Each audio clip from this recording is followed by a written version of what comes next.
Hi, brothers and sisters!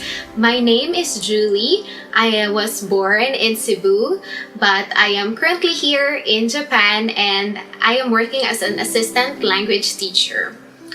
I would like to introduce my grandma. This is her. Her name is Shirley. Her name is as beautiful as her face. She is ordinary to some, but extraordinary for me. She isn't perfect, but she's almost for me. I know it's less nice to put ranking on people, but she is my number one.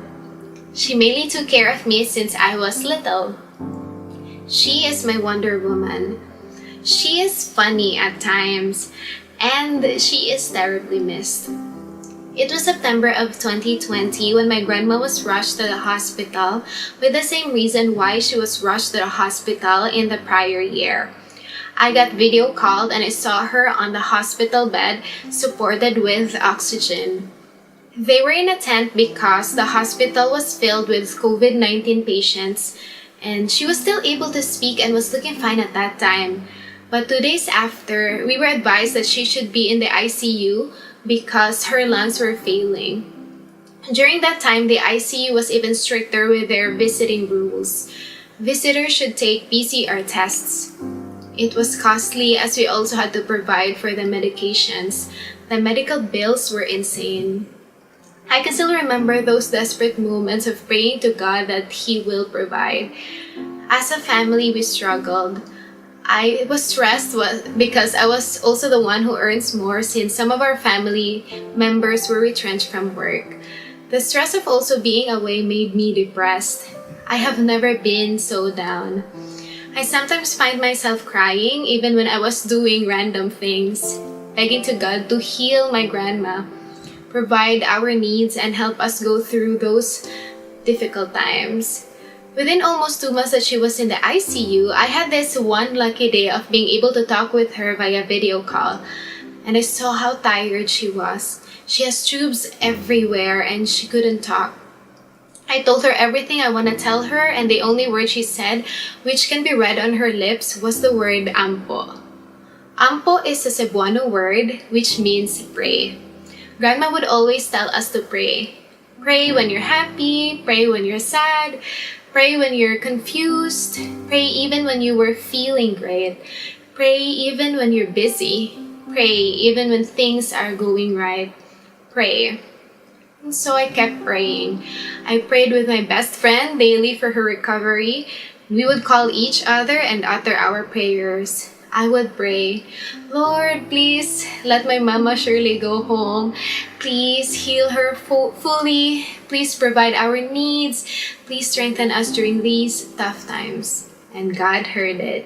I was so happy when I received the news that she can go home. As long as the equipment at home is ready for her arrival, she can stay at home while medicated. The night that she arrived in our house, she was immediately looking for me. So my family called me and I was able to see how tired her face was. I know I was still in the state of denial that she might go home to heaven soon because I firmly believe that God answered my prayer in my way. But the day after that, she passed away, and it seems like she waited to go home so she'll pass away surrounded with people who loves her. I thought about how fervently I prayed, and I somehow can't believe that God answered it in a different way. I was telling God, no, Lord, this isn't the way. I meant that she would go home to our house, not go home to you. I could also still remember how angry I was, to be very honest. I felt that God abandoned me. I felt that He was being unfair. I somehow knew that this day would come, but why would He do it during the time that I was alone, in a country far away from home, with a pandemic which makes it even harder to go home? I have never felt so devastated. I cried for days, even when I was just doing random things. I just cried. When I'm working, I had to go to the restroom multiple times just to cry and cry and cry and cry. I terribly was missing home. During her wake, the verse kept repeated, "The Lord has given and the Lord has taken away. Blessed be the name of the Lord. I tried to deeply understand it. I tried to use the verse to comfort me, but my anger and frustration would sometimes take over me, and I hardly talked to God. I didn't want to pray. But God always makes a way. It happened that I was able to attend the Virtual Feast conference, and I got the chance to listen to a class about loss and grieving. I learned that all reactions when losing a loved one is valid, and that my reaction of feeling abandoned is normal. That the weeping may endure for a night, but the joy comes in the morning. That talk made me realize that it was okay to feel distant, that's how I began to process things.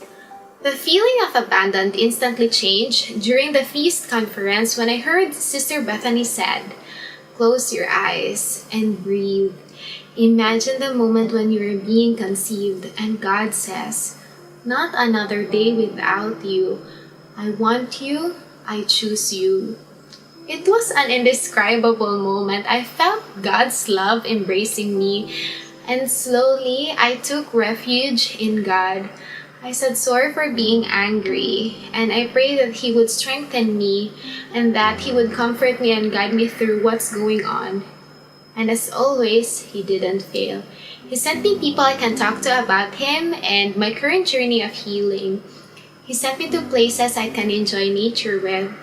He made me smile and laugh again. Although there were still a lot of times I just weep, I remind myself that my God knows what He is doing.